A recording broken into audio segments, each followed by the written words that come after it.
Hello and welcome to lesson 8.3 of 5th grade math. We are working on buying a fish tank today. We're on page 283. A primary point before we get started here, you'll notice that we'll be dealing with volume today. So we'll do a small chat about volume and then we'll actually get into our problems and see what we can figure out. First, let's find out what we're doing. We've got someone named Glenn who's buying a fish tank for his goldfish named Swimmy. Glenn learned that a 1-inch goldfish needs at least 230 cubic inches of water to be healthy. Swimmy is 1 inch long exactly. So that tells us that Swimmy is going to need at least 230 cubic inches of water. This is going to be our target here. Remember that. Okay, so now let's figure out how we're going to find the volume or the cubic inches that will fit in each of these fish tanks. First, this V represents volume, and the main formula for volume that a lot of us tend to know is V equals length times width times height. So if you look at our picture here, we have a length of 8.5 for our first fish tank, a width of 4, and a height of 7.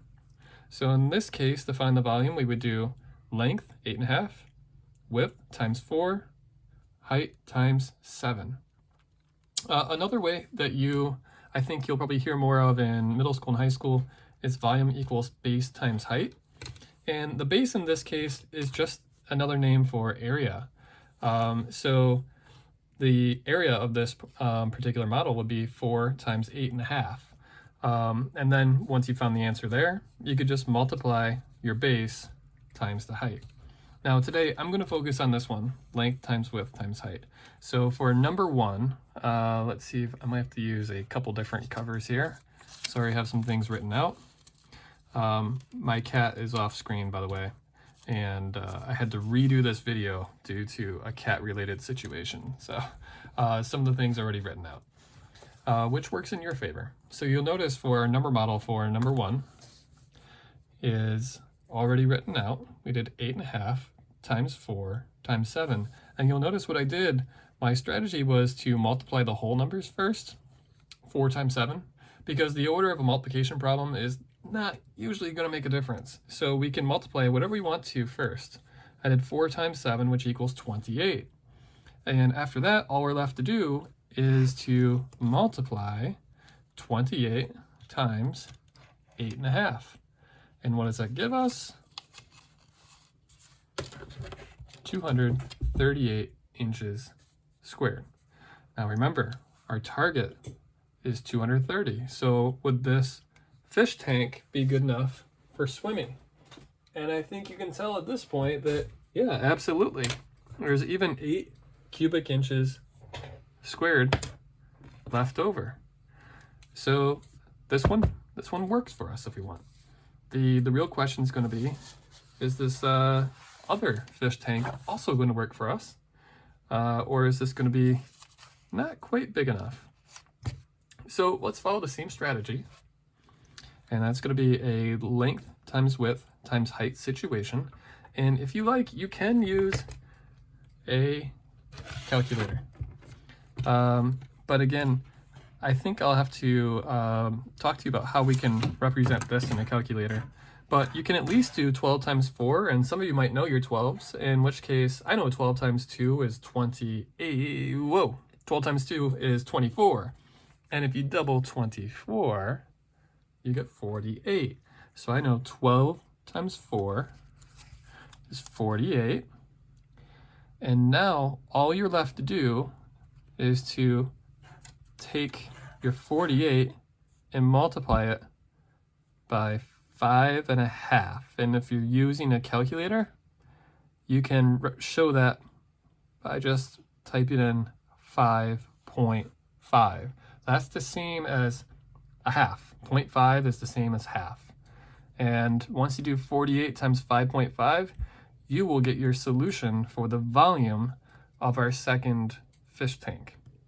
Now, if you're looking for a non-calculator way of solving this, if you don't have access to a calculator, you can also take this 48 and multiply it by 5, then go back and take the 48 and multiply it by half, and then combine your answers. Half of 48, it would be 24, so I'll give you that one. So all you would have to figure out is 48 times 5,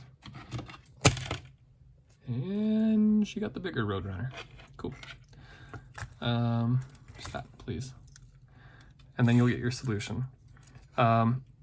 Anyway, I didn't want to give that one away. I want to give you guys a chance to work that one out. If you need more help with it, let me know.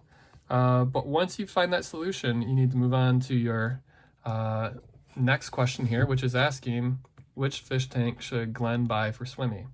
And that's going to depend. You need one that has at least 230 inches squared in this case to fit your fish. Actually, this should be cubed, shouldn't it? I think I need to change this because we're not doing just 2 dimensions this time. We're doing 3 dimensions. The length, the width, and the height.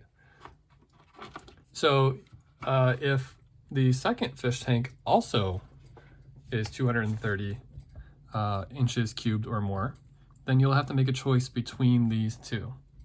And then they want you to explain to a partner, but that depends if you have a parent or guardian or helper there with you, or you can just talk to yourself if it makes you happy. Okay, let's head to the bottom where I think we're going to talk about base a little bit. Glenn learned that the area of the base of a fish tank should be at least 30 square inches for each inch of fish length.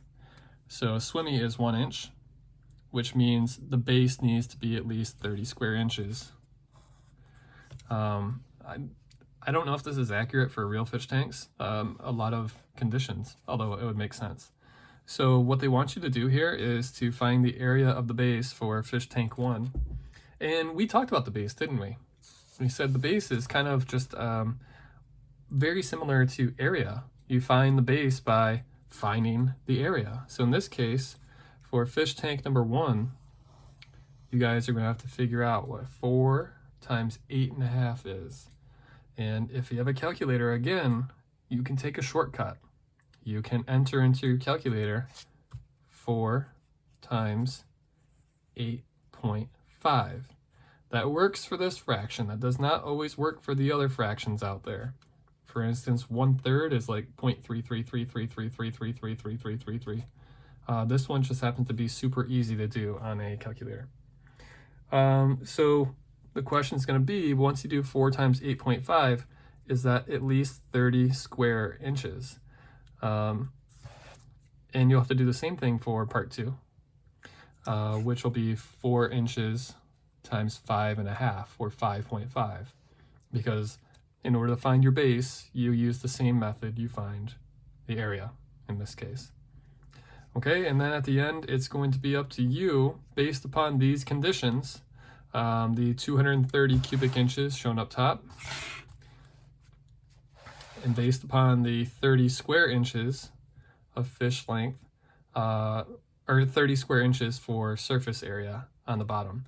Both of those things need to be true. It needs to be 30 inches for base, at least. More is fine, less is not. And it has to have at least 230 cubic inches overall. Okay, believe it or not, that's the easy part. My next section will be covering, well, I think they're bigger fish tanks, they're stranger shapes, things could get real. All right, guys, I will see you in a moment.